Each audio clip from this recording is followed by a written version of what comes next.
નમસ્તે વિદ્યાર્થીઓ. ધોરણ 11 આર્ટ્સ અને કોમર્સ વિષય અર્થશાસ્ત્રમાં આપણે છેલ્લે જે ભારતીય અર્થતંત્ર નામનો જે પાઠ છે, પાઠ નંબર 7 ઇન્ડિયન ઇકોનોમી, તેનો આપણે અભ્યાસ કરતા હતા. તેમાં આપણે પ્રાચીન ભારત જોયેલું કે ભારતમાં જે પ્રાચીન ભારત હતું ત્યારે આપણી ઇકોનોમી, આપણું અર્થતંત્ર કેવું હતું. પછી એની અંદર આપણે જુદા જુદા મુદ્દાઓ જોયેલા, બરાબર, કે રોજગારીનું માળખું કેવું હતું, ખેતી, ઉદ્યોગ અને સેવાના સંદર્ભમાં આપણે તેની ચર્ચા કરેલી. પછી આર્થિક સમૃદ્ધિ એટલે કે રાષ્ટ્રીય આવકના સંદર્ભમાં આપણે તેની વાત કરેલી. ભારતમાં તમામ ક્ષેત્રોમાં સુવર્ણકાળમાં લક્ષણો એ જોવામાં આવતા હતા. હવે સ્વાતંત્રતા પહેલાંનું ભારતનું અર્થતંત્ર એટલે કે જે અંગ્રેજ શાસન 1757થી 1947 તેનો આપણે અભ્યાસ કર્યો કે 1757થી લઈને 1947 સુધી એટલે કે લગભગ એ 190-200 જેટલા વર્ષ સુધી એ ભારતે જે અંગ્રેજ શાસન છે એના તાબામાં રહેવું પડ્યું હતું, બ્રિટિશ શાસન પણ જેને આપણે કહીએ છીએ. અને આપણે એના પરિણામો જોતા હતા કે એના જે બ્રિટિશ શાસન ભારતમાં આવેલું એ દરમિયાન ખૂબ જ સારા અને નરસા એવા પરિણામો એ પ્રાપ્ત થયેલા છે. તો એમાં આપણે જુદા જુદા મુદ્દાઓની ચર્ચા કરતા હતા. એમાં પેલું રેલવે જોયેલું, બીજું માર્ગ પરિવહન, બેંકો અને સામાજિક માળખું, આ 4 મુદ્દા જોયેલા. રેલવેની અંદર આપણે એનું જે વિકાસ થયેલો છે કે ભાઈ પહેલાંના સમયમાં કે રેલવેની શરૂઆત ક્યારે થઈ, બરાબર, 1853ની અંદર એ બોરીબંદરથી થાણે સુધીના રૂટમાં થયેલી. અને 1947માં એના રસ્તાઓ જે રેલવે પાટા છે એની લંબાઈ 53,000 કિમી હતી અને 68 લાખ પ્રવાસીઓને મુસાફરી આપતી ખાનગી સંસ્થા હતી. વર્તમાન સમયમાં રેલવેની વાત કરીએ તો વિશ્વનું એ સૌથી મોટું જાહેર ક્ષેત્ર એ ઇન્ડિયન રેલવે, ભારતીય રેલવે છે. ભારતીય રેલવે એ લગભગ 16થી 20 લાખ જેટલા કર્મચારીઓને રોજગારી આપે છે અને બહુ વધારે પ્રમાણમાં એ મુસાફરોની હેરફેર અને માલ સામાનની એ હેરફેરના કામ સાથે સંકળાયેલ છે. હવે પછીનો મુદ્દો આપણે માર્ગ પરિવહનનો જોયેલો. તો માર્ગ પરિવહન છે એની અંદર આપણે એવું જોયેલું કે 1855ની અંદર જે જાહેર બાંધકામ ખાતું છે એનો જે સ્થાપના થયેલી અને એના દ્વારા એ ભારતની અંદર રોડ રસ્તાની કામગીરી કરવામાં આવતી હતી. 19મી સદી સુધીમાં જે 2,78,420 કિલોમીટર રસ્તાઓ હતા, જે 1943ની અંદર 4,47,105 કિલોમીટર થયા હતા અને તે પૈકી એ 32% જેટલા રસ્તાઓ છે એ પાકા હતા અને 68% જેટલા રસ્તાઓ છે એ કાચા હતા. હવે આપણે વાત કરી માર્ગ પરિવહનની, હવે આપણે વાત કરવી છે બેંકોની. 1770 ખાનગી ક્ષેત્રની અંદર જે બેંકોની શરૂઆત એ થયેલી. 1770થી લઈને આજ સુધીમાં બેંકની અંદર નોંધપાત્ર એ વધારો થયો છે. વર્તમાન 1946ની વાત કરીએ તો 700થી વધારે બેંકો વિકસેલી. વર્તમાન સમયમાં તો એની સંખ્યા બહુ વધારે છે. 1935માં રિઝર્વ બેંક ઓફ ઇન્ડિયાની સ્થાપના થયેલી અને 1949ની અંદર એ રિઝર્વ બેંક ઓફ ઇન્ડિયા એટલે કે આરબીઆઈનું રાષ્ટ્રીયકરણ કરવામાં આવેલું અને તેને ભારતની એક મધ્યસ્થ બેંક તરીકે એ જાહેર કરવામાં આવેલી. પછી આપણે સામાજિક માળખાની વાત કરેલી કે ભારતમાં જે સામાજિક રૂઢિઓ, પરંપરાઓ પણ એ જોવા મળતી હતી અને જેમ કે બાળકીને દૂધ પીતી કરવાનો રિવાજ હતો વગેરે, સતી પ્રથાનો રિવાજ વગેરે એ ધીમે ધીમે દૂર થયા. અને આનો ઇતિહાસ બહુ લાંબો છે. મંગલ પાંડે નામના બ્રાહ્મણ યુવકે એ આ સતી પ્રથાનો રિવાજ એ નાબૂદ કરેલો અને બહુ ઇતિહાસ તો આપણો જૂનો છે. શિવાજીની, મહારાણા પ્રતાપની વાતોથી આપણે અજાણ નથી. સામાજિક માળખું એ બહુ વિકસિત છે ભારતનું, અને વર્તમાન સમયની અંદર એમાં ગણનાપાત્ર એ પરિવર્તન આવેલું છે, અને બધા લોકોએ થોડો સાથ સહકાર આપેલો છે. હવે આપણે જે મુદ્દો ભણવો છે એ ખેતી ક્ષેત્રનો છે. હવે જ્યાં સુધી તમે કોમર્સ ભણશો ત્યાં સુધી તમારે આ બધું તો અર્થશાસ્ત્રની અંદર ભણવાનું આવશે જ. ખેતી છે એ ભારતનો આવકનો મોટામાં મોટો સ્ત્રોત છે. ભારતમાં કુલ રોજગારીના લગભગ 70% રોજગારી છે, બરાબર, એ ખેતી ક્ષેત્રને આધારે મળે છે. ખેતી ક્ષેત્રમાંથી લોકોને આવક પ્રાપ્ત થાય છે, અને ખેતીમાં જ એ વિકાસ ઓછો થયેલો છે. તેને કારણે ભારતની સ્થિતિ એ વધારે દયનીય છે. તો હવે આ પરિસ્થિતિનું નિવારણ કરવા માટે હરિયાળી ક્રાંતિ પણ જ્યારે ઇન્દિરા ગાંધી સરકાર હતી એણે મૂકેલી. ઇન્દિરા ગાંધી સરકારની થોડી વાત કરીએ તો ઇન્દિરા ગાંધી સરકારે એ જે હરિયાળી ક્રાંતિ અમલમાં મૂકેલી તેના સારા પરિણામો એ અત્યારે પણ આપણને પ્રાપ્ત થાય છે. જવાહરલાલ નહેરુના દીકરી એ ઇન્દિરા ગાંધી, અને અત્યારે જે આપણે રાહુલ ગાંધી કહીએ છીએ એ એના દીકરાના દીકરા, અને એને પણ એ ભારત ઉપર એ થોડી સત્તા ભોગવેલી. કોંગ્રેસ તો બહુ આપણો ઇતિહાસ બહુ જૂનો છે કોંગ્રેસનો. જ્યારે કોંગ્રેસની સત્તા હતી, બરાબર, ત્યારે બહુ બધા સારા પરિણામો એ આપણા દેશને મળેલા. ઇન્દિરા ગાંધીમાં જે હરિયાળી ક્રાંતિની મેં વાત કરી એના અંતર્ગત એ કેટલીક સ્કીમો એ જાહેર કરવામાં આવેલી, અને બહુ એના ફાયદાઓ એ અત્યારે પણ એ ભારત સારા પરિણામો એના ભોગવી રહ્યું છે. હરિયાળી ક્રાંતિને કારણે એ જે પરિવર્તન આવેલું, ખેતી ક્ષેત્રમાં વધારો થયેલો, એના પાકમાં વધારો થયેલો, ફરજિયાત બચત યોજના એ ઇન્દિરા ગાંધી સરકારે બહાર પાડેલી. પછી ઇન્દિરા ગાંધી સરકારના દ્વારા જે આ પગલાઓ લેવામાં આવેલા તેને કારણે એ જે આપણે અનાજની આયાત એ વિદેશમાંથી કરવી પડતી હતી, બરાબર, એ નાબૂદ થઈ, અને વર્તમાન સમયમાં તો અનાજનો બફર સ્ટોક એ પણ ભારતમાં ભરપૂર પ્રમાણમાં રહેવા લાગેલો છે. હવે જુઓ, ભારતમાં પહેલાંના સમયમાં, એટલે કે ઘણા વર્ષ પહેલાં, કે જ્યારે ખેતી ક્ષેત્ર પછાત હતું ત્યારે અમેરિકામાંથી એ ભારતને અનાજની આયાત કરવી પડેલી, અને એ અનાજ કહેવાય કે સાવ નીચી ગુણવત્તાનું આવેલું, બરાબર, ભંગારનું આપણે જેને કહીએ, નાખી દીધા જેવું અનાજ એ અમેરિકાએ આપણને આપેલું, અને તેને કારણે એ ભારતને બહુ સમસ્યાનો સામનો કરવો પડ્યો.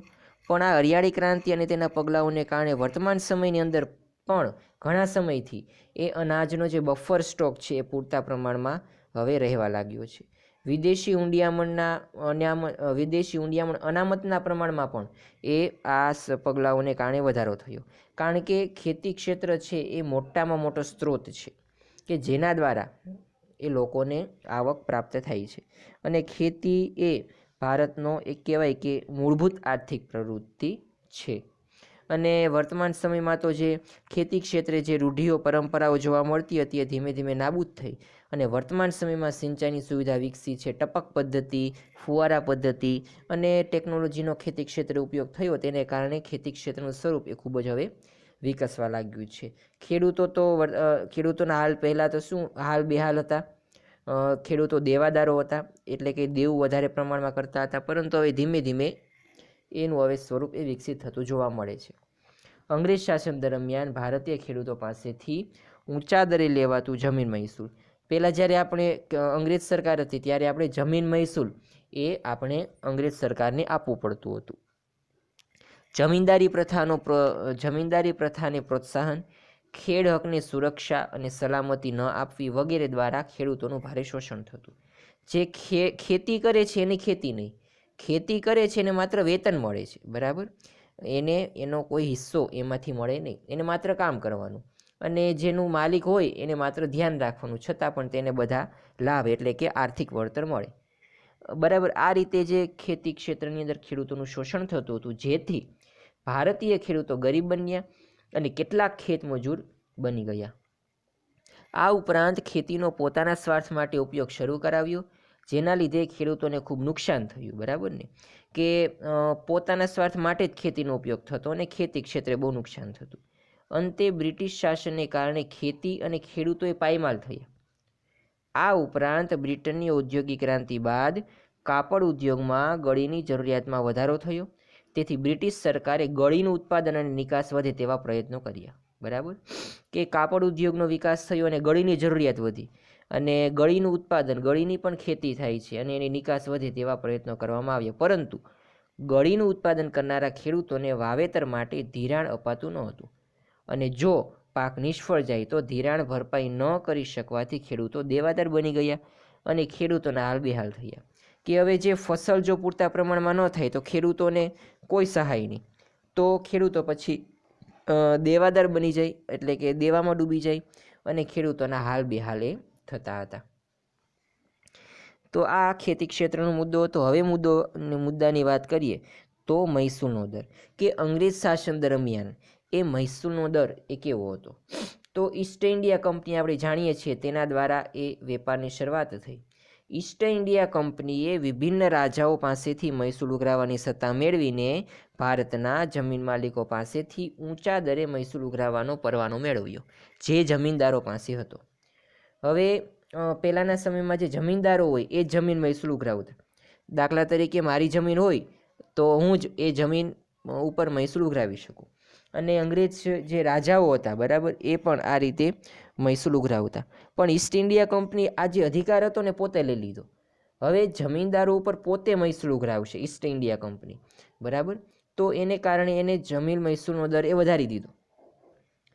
બ્રિટિશ સરકાર દ્વારા ખેડૂતના ખેતીની આવકનો અડધો ભાગ જેટલા ઊંચા દરે મહેસૂલ ઉઘરાવવાની નીતિ ઘડવામાં આવી. બરાબર, કે જેટલો પાકનું ઉત્પાદન થાય એમાંથી અડધો ભાગ છે એ તમારે સરકારને આપી દેવો પડતો.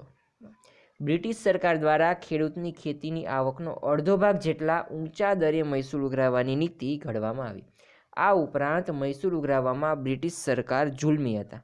બરાબર, જો તમે મહેસૂલ ન ઉઘરાવો તો બ્રિટિશ સરકાર તમારા ઉપર જુલ્મ કરતા, ખેડૂતોને દંડ કરતા, મિલકત પણ જપ્ત કરી લેતા અને ખેડાણના હેતુથી આપેલ જમીન પાછી લઈ લેતી હતી.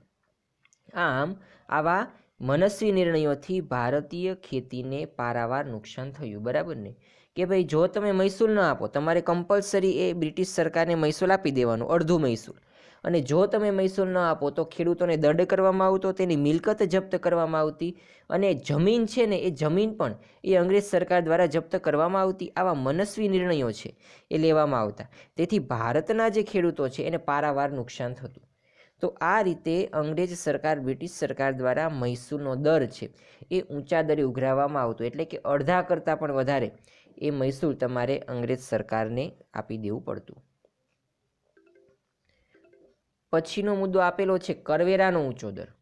તો બ્રિટિશ શાસન દરમિયાન કરવેરાની આવક અંગે દાદાભાઈ નવરોજીની ગણતરી મુજબ 1876માં ઊંચી આવકવાળા બ્રિટનમાં કરવેરા દ્વારા રાષ્ટ્રીય આવકના 8% જેટલો હિસ્સો આપતા હતા, જ્યારે બ્રિટિશ સરકાર ભારતમાં નીચી આવકવાળા પાસેથી 15% જેટલો રાષ્ટ્રીય આવકનો હિસ્સો કરવેરા રૂપે ઉઘરાવતી હતી. હવે જો આ એક વાક્ય કહેલું એના ઉપરથી જ એ તમને ખ્યાલ આવી જાય કે ભારતમાં કરવેરાનો દર કેટલો ઊંચો હતો. હવે જો જે દાદાભાઈ નવરોજીએ જે ગણતરી કરેલી 1876ની અંદર, તો તે પ્રમાણે વાત કરીએ તો બ્રિટનમાં, બરાબર, બ્રિટન દેશની અંદર જે ઊંચી આવકવાળા લોકો છે તેના કરવેરા દ્વારા રાષ્ટ્રીય આવકના 8% જેટલી આવક પ્રાપ્ત થતી હતી. કુલ રાષ્ટ્રીય આવકના 8% કરો તો એ 8% જેટલી રકમ એ ત્યાં બ્રિટનના જે ધનિક લોકો છે, રૂપિયાવાળા છે, તેની પાસેથી કરવેરો એટલો વસૂલ કરવામાં આવતો હતો. પરંતુ એની તુલનામાં ભારત જુઓ તો ભારતમાં જે ગરીબ લોકો છે, એટલે કે નીચી આવકવાળા લોકો, તેની પાસેથી કુલ રાષ્ટ્રીય આવકના 15% જેટલો હિસ્સો એ કરવેરા સ્વરૂપે ઉઘરાવવામાં આવતો હતો. તો આના ઉપરથી તમને ખ્યાલ આવી જાય કે ભારતમાં કરવેરાનો દર કેટલો ઊંચો હતો. ગરીબ લોકો પાસેથી કુલ રાષ્ટ્રીય આવકના 15%, જ્યારે પહેલાંમાં તો માત્ર 8% બ્રિટનમાં, અને એ પાછા ધનિક લોકો પાસેથી. પરંતુ ભારતની અંદર ગરીબ લોકો પાસેથી અને કુલ રાષ્ટ્રીય આવકના 15% જેટલો હિસ્સો એ કરવેરા તરીકે ઉઘરાવવામાં આવતો હતો. દાખલા તરીકે મીઠા પરનો કરવેરો. અત્યારે જુઓ, મીઠા પરનો કરવેરો નાબૂદ થયો છે. પહેલાંના સમયમાં તો મીઠા ઉપર પણ કરવેરો લેવામાં આવતો હતો. ભારતમાં મીઠું દરિયાકાંઠે અને રણ પ્રદેશમાં સરળતાથી મળતું હતું. તેમ છતાં બ્રિટિશ સરકારે ઇંગ્લેન્ડથી જહાજો દ્વારા મીઠું ભારતમાં લાવતી હતી અને તે ભારતમાં વેચતી હતી. જ્યારે ભારતમાં પાકેલા મીઠા ઉપર ઊંચો કરવેરો લેવાતો, જેથી એક તરફ બ્રિટિશ શાસનને કરવેરાની આવક થાય અને બીજી તરફ ભારતીય મીઠું મોંઘું હોવાથી તે ઓછું વેચાય, તો બ્રિટનને તેનો લાભ થાય. આથી જ ગાંધીજીએ દાંડી કૂચ કરીને સવિનય મીઠાનો સત્યાગ્રહ કર્યો હતો. અહીંયા તમે આ પ્રસંગ બહુ સારો જાણો છો, જે મીઠાનો સત્યાગ્રહ થયેલો, બરાબર, ગાંધીજી દ્વારા દાંડી કૂચ કરીને, એનો પ્રસંગ તમે જાણો છો કે બ્રિટિશ સરકાર શું કરતી, તો કે પોતાના દેશમાંથી મીઠું લઈ આવે. ભારતમાં મીઠું ભરપૂર પ્રમાણમાં, કારણ કે દરિયા કિનારો બહુ વધારે છે, રણ પ્રદેશ સારો છે, છતાં પણ એ પોતાના દેશમાંથી મીઠું લઈ આવે, બરાબર. અને ભારતનું જે મીઠું છે એના ઉપર કરવેરાનો દર વધારી દે, એટલે સ્વાભાવિક છે કે ભારતનું મીઠું લોકોને મોંઘું પડે અને એ લોકોનું બ્રિટનનું મીઠું એને સસ્તું પડે. તેને કારણે એ મીઠું લોકો વધારે ખરીદે અને ભારતનું મીઠું ઓછું વેચાય. તો આવા પગલાઓ લઈને એ કરવેરાનો દર ઊંચો રાખતા હતા. તો આ રીતે જે 3 મુદ્દાઓ એ આપણે આજના લેક્ચરમાં જોયેલા. એક મુદ્દો એ ખેતીનો જોયેલો, બીજો મહેસૂલના દરનો અને ત્રીજો કરવેરાના દરનો. તો આજનો લેક્ચર એ આપણે અહીંયા સુધી રાખીએ છીએ. હોમવર્કમાં તમારે આ 3 મુદ્દાઓ એ એક વખત લખીને મોકલાવાના છે. નેક્સ્ટ લેક્ચરમાં આપણે આની પછીના મુદ્દાની ચર્ચા કરીશું.